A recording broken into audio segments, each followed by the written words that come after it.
Sunrises propel me to write and get it going, to witness the blissfulness of Mother Nature, and to enhance its atoms unto creation, unto existence.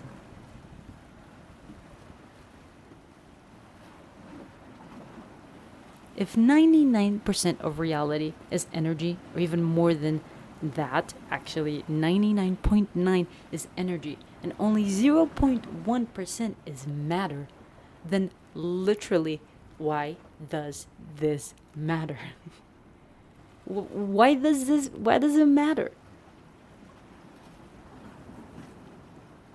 This brings up a billion questions to my mind, such as, what does that mean? Does it mean that we've been spending centuries focused on the 0.01% of the whole existence of the whole universe without paying attention to the greater proportion, or at least consciously? Then that means we know nothing. Like, nothing. And then secondly, if there was, for example, a plane flying up in the sky with 100 people on it, and everyone at the same time stopped believing that the plane existed and that the plane could fly and that the plane could be up there as matter, would that mean that the plane would crash? Would that mean that it would disappear? It would cease to exist? It would simply stop? Or it would be ripped off reality like a smashed paper being ripped off of a notebook? What does this mean for the ocean?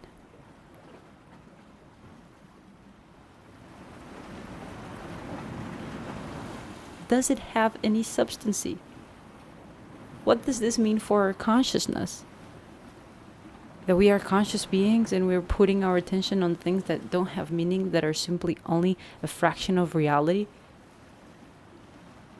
Or does this fraction actually have any meaning and is much bigger than one can perceive? Just that 1.01% is already big enough. Here's the journey of actually going after these answers and understanding what all of this really means.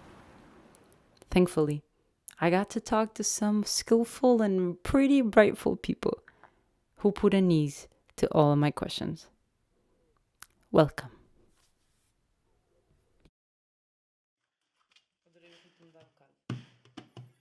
So, what's going to happen is basically my journey from asking these questions, writing the prompt, the sunrise prompt, and what happened from that moment until the end. All of the things that came to me. As humans, we experience such a tiny slice of the full scale of reality. We're all hallucinating all the time, including right now. When we agree about our hallucinations, we call that reality. What if everything were just relations or moments over the course of a long, slow process of change? Be aware that this is something that might question lots of things, has one of the biggest questions in philosophy, free will and determinism, has a lot of questions about consciousness and what is it the consciousness and where is it the thought come from?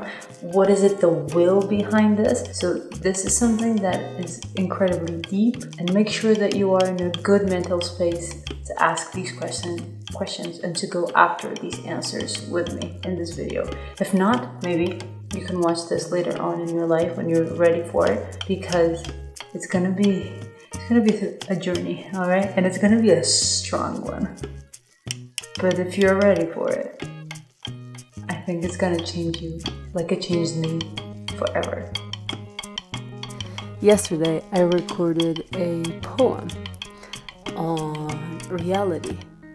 And is reality a perception of one? Is reality a perception of the two that are experiencing that reality that come together? Or what is it really? Or is it a mixture of the two? Is it a co-creation? Pero ahora, esto que pasa aquí es una construcción de mi mente o de tu mente, una son de los dos. De los dos. ¿Sí? Sí, porque cada uno tiene se está llevando lo suyo, está pasando su experiencia. Podemos estar hablando de lo mismo, pero pensando de cosas distintas o con objetivos distintos, por ejemplo. Así, claramente. Pero eso es con todas las personas, ¿no? Claro. Entonces es como tal vez mi conciencia y mi realidad es mi tierra y de la otra persona es su tierra y de la otra es su tierra. Pero eso lo puedes mirar cuando meditas. Cuando ves el barro te parece todo lo mismo. ¿Entiendes? No. Todas se parecen. Cuando miras para abajo, cuando ves abajo, todo es lo mismo. Y te cuando ves parece para lo arriba, mismo, pero no ves. es la misma. Mía y tua no es la misma, pero parecen la misma. Sí, te entiendo. O vosso cérebro consegue capturar frequências até 452 Hz. Isso é a mesma coisa com a música. Tu metes uma que está a rir, tu metes uma música fixe, tu vês. E aquilo é realidade, aquilo não é poder, aquilo é muito espiritual. Adorei esse som que tu fizeste. Exato. Faz lá outra vez. And then today, beautifully, just showed up in my blink of the day. Schopenhauer's perspective on how to create reality and how reality is created. And basically what he's saying, what he's trying to say with this, is that the will is what causes reality and the will is what causes desires. And those desires shape the reality and the experience that one has. And there's no true purpose behind any of that will. It is dependent on a few factors like the becoming, causality, motivation, knowing, and being. However, when one experiences art, is the only time that you can feel a will loss, meaning that you do not have any desires. But what does that mean in the creation of reality? What does that mean? Does it mean that we are slaves until we have no desires because there's no purpose to that will and we keep on just having desire after desire in the suffering? Or life is truly just meant to have the no purpose and the constant will, and then art is here to have us escape from that experience, so we escape. But that doesn't give it a sense though. That doesn't give it a, I don't know, let's find out more. There are some kinds of information that claim to tell us something about reality. They are not trying to construct a new reality. They are trying to tell us something about reality. Being an embodied self are more about control and regulation than figuring out what's there. Well, they're kinds of controlled hallucinations that have been shaped over millions of years of evolution. Emotions don't happen to you, that your brain is making them, and that your brain is using your past experience as fodder for predicting what's going to happen. It involves seeding your brain to predict differently. So, if art is the escape of this cycle of suffering, and the goal, according to Schopenhauer, is to end this world of the will, then art is really the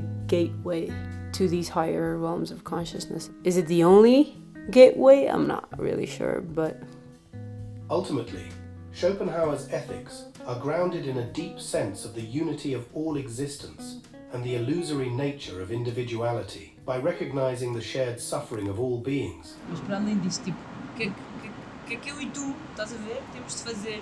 Porque acho que é preciso, tipo, nós estamos todos a sofrer, o mundo está a sofrer, a natureza está a sofrer, nós temos de fazer qualquer cena. Achas que foi feito para sofrer? Foi. Porquê? Muito simples. Ya la estás ayudando solo entendiéndola, ¿no? Porque no le vas a agredir, no le vas a responder como otros a lo mejor hacen, ¿no? Y entonces, quiero decirte que este flujo de la compasión, que es el querer conocer a los demás y su sufrimiento, ese es el que no... Cuando uno se mueve con esta energía, ahí ya no entra el perdón, que hablabas tú desde el cristianismo. No es que no entre, es que no...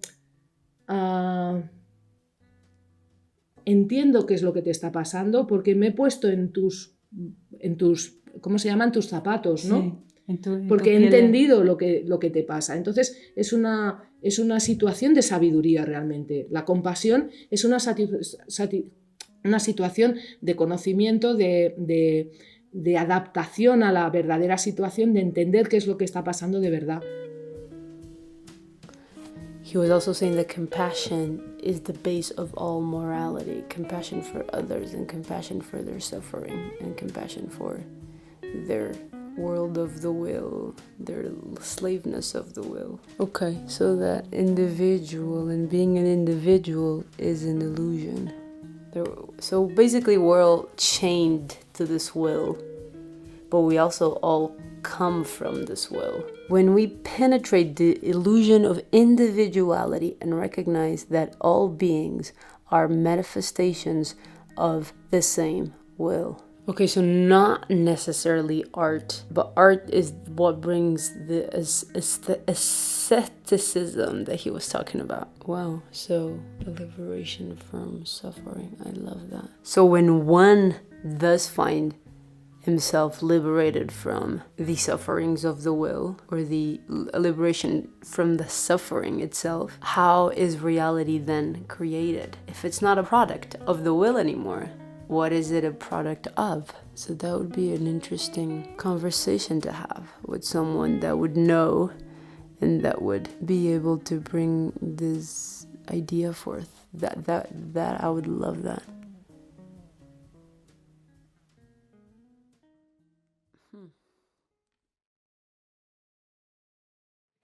Depending on what story you believe about the recent past and the place you live in, that will determine the way that you see the present and then what you think the next best moves are for the future.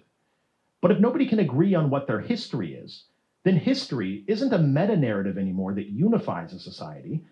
Storytellers have been telling stories for ages now. And these same storytellers have shaped history. And those, obviously, who are and were a bit more influential, had bigger impact on the stories that were told.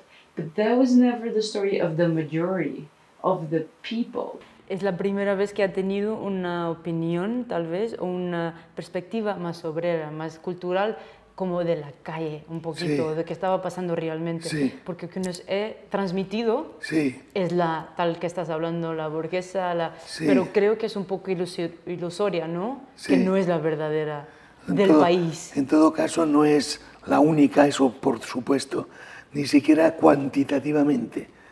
Y desde mi punto de vista, cualitativamente tampoco es la más importante. En términos del número de personas, claro. En términos del número de personas, ni en términos de la cualidad de lo que produjo, tampoco es la más importante, a mí, desde mi punto de vista. Claro. ¿Por qué? Porque había una cultura que se desarrollaba en otras esferas, que no era la cultura académica, que no era la cultura de las universidades oficiales, pero que se producía en las calles, en los ateneos, en las bibliotecas populares, en las escuelas alternativas. Había una tradición en Cataluña muy antigua y muy amplia de organizaciones escolares al margen de la Iglesia y del Estado, y todo eso daba una panorámica de ideas mucho más rica de lo que es la cultura oficial, ¿no? Wow. Obviamente la historia oficial es siempre la historia de los gobiernos, de los reyes, de los regímenes, etcétera, etcétera, ¿no? Pero esa es la superestructura histórica.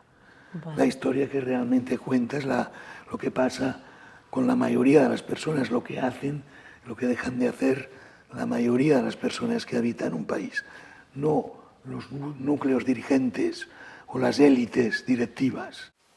We hear a story, and that story shapes the belief inside. So the stories that you've heard, which means your surroundings and your environment have shaped what you believe. So is this an issue of storytelling? Is this an issue of social competition, of always trying to have the greatest story, or to have stories that your friends and the people who you're with are going to enjoy and like it? Basically, as a storyteller myself, and someone who learned the skill of screenwriting more specifically, and telling a story through embodying a character as an actor, does it depend on us to shape this and to do this?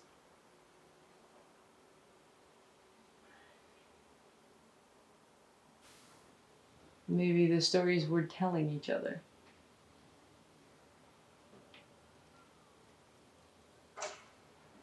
Are really the key. Stories play a key role in preserving and giving meaning to our actions. Through them, the fleeting nature of speech and action is captured and remembered. The stories we tell about ourselves and others carries the weight of consequences, weaving our individual stories into the broader human narrative. Stories play a key role in preserving and giving meaning to our actions. Through them, the fleeting nature of speech and action is captured and remembered. The stories we tell about ourselves and others help us understand the impact of our actions and find coherence in the often chaotic flow of events. They allow us to communicate the essence of who we are, ensuring our contributions aren't lost to time. Ultimately, speech and action in public spaces are more than just expressions of will or intention. They're how we create our identity and connect with others. They form the building blocks of our community, letting us be part of a collective human story that stretches beyond any one individual's life. So the stories, this is Hannah Arendt, I hope I'm pronouncing that right, Hannah Arendt's philosophy. So the stories we tell almost become like an avenue to be part of society. And perhaps that's why we keep on saying the same stories that we were told before, or the stories that we think we're going to be approved within the group that we're in. And this makes it realize that it's actually fundamental to the existence. So if on one hand, we have to be careful by the stories that we create, because they can lead to a certain sort of outcome that can be prejudicial to the greater good. We also want to make sure that we're telling stories that make us feel accepted and make us feel part of something. But I love that it mentioned that it's part of the will as well.